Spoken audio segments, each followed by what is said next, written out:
Hey there, you ready for chapter 2? We just started this new book yesterday, Kitty and the Sky Garden Adventure. So we are going to continue with the book today. Chapter 2. Remember, she thinks that the garden on top of the roof might be magical, and that's where we left off. Kitty pulled herself away from the amazing sunflowers and followed the winding path. She stopped for a moment to look for the fierce old cat who guarded the place, but the sky garden seemed to be empty. Pixie scampered after her, swishing her tail with excitement. Pumpkin hid behind the sunflowers. Are you sure we're safe? I don't think anyone else is here, said Kitty. Come and look, Pumpkin. This place is lovely. It's more than lovely, mewed Pixie. It's magnificent, and it smells like heaven. Kitty passed a yellow rose bush growing beside a pink rose bush. She leaned in to sniff them. These roses smell wonderful. Which ones do you like best?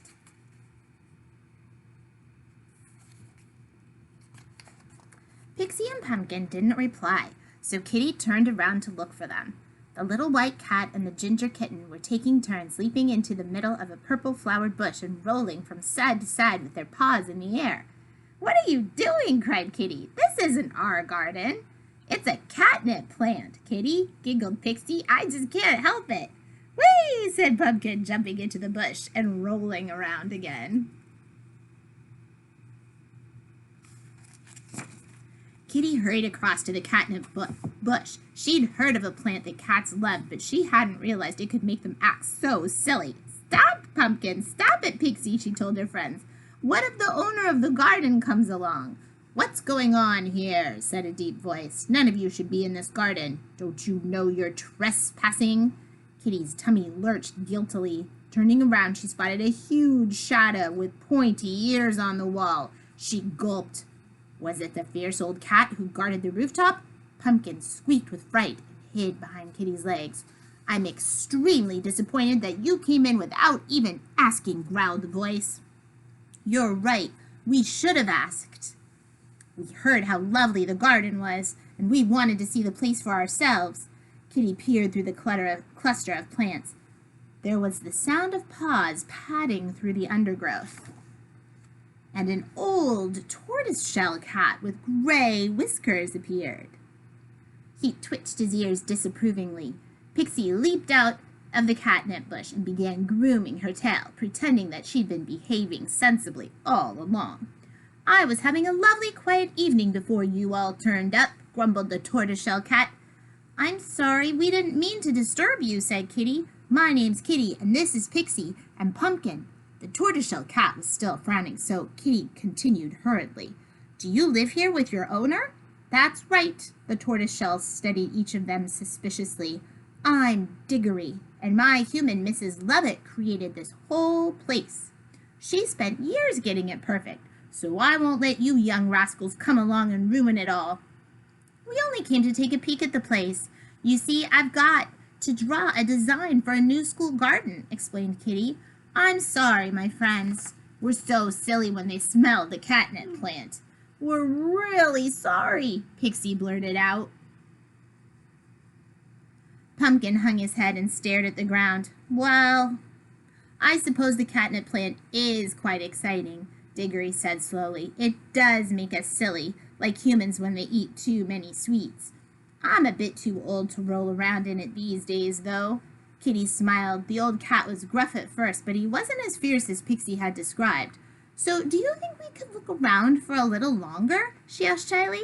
We'll be careful around the plants, I promise. It's just such an amazing place. I would love to see the rest of it.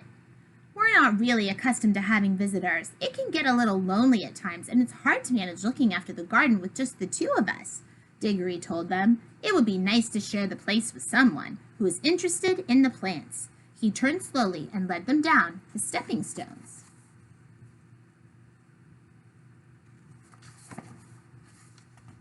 Thanks. Kitty followed the tortoiseshell cat eagerly. They passed under a trellis covered with tendrils of sweet-smelling honeysuckle. A tiger moth fluttered under the archway, its orange and black wings flickering like a flame. Diggory stopped beside a beautiful bench decorated with carved wooden leaves. He waved a paw at a cluster of white, star-shaped flowers growing beside it. They glowed brightly, like tiny lights.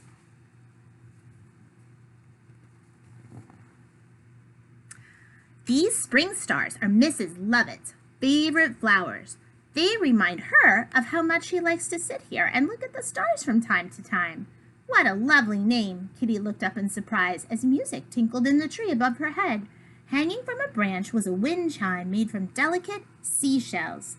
The breeze ruffled the tree, making the wind chime sway. Musical notes drifted over the garden like a magic spell, and the flowers seemed to lean toward the enchanting sound. Kitty's skin prickled as she listened, watching the dangling chime twist and turn. The shell's pearly sheen gleamed in the moonlight. Diggory noticed Kitty's gaze. "It's beautiful, isn't it? That wind chime is Mrs. Lovett's pride and joy. She made it herself from seashells she gathered as a little girl. I don't think the garden would be the same without it." Pixie leaped up the tree to the branch holding the wind chime to take a closer look. "It's so pretty," she mewed. "Don't you think it's shiny, Kitty?" She patted closer, and the branch began to bend under her weight. "Yes, I do. Sorry, But I missed that. I Could think you you'd say better again, get please? down." Kitty quickly climbed into the bench and steadied the branch with her hand. So there's the wind chime.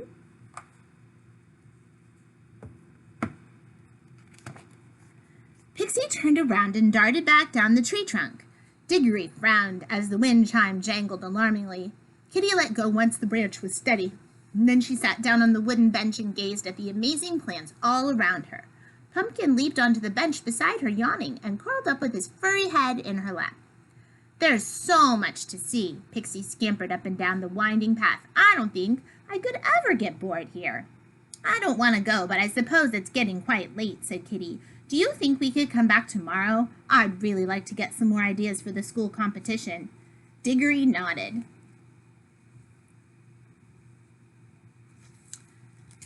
"I'd forgotten how nice it is to show visitors around. You're welcome to come back, Kitty. I will watch for you." "Thank you." Kitty smiled as the tortoiseshell cat. "See you tomorrow." Pixie, Pumpkin, and Kitty made their way back through the archway of silver birch trees. Kitty took one final look at the sky garden before climbing onto the fire escape. The night breeze swept across the garden, rustling the leaves and making the sunflowers nod their heads. The wind chime twisted and turned, winking in the moonlight and playing its beautiful music. The magical sound echoed around Kitty's head as she darted across the city rooftops and home to bed.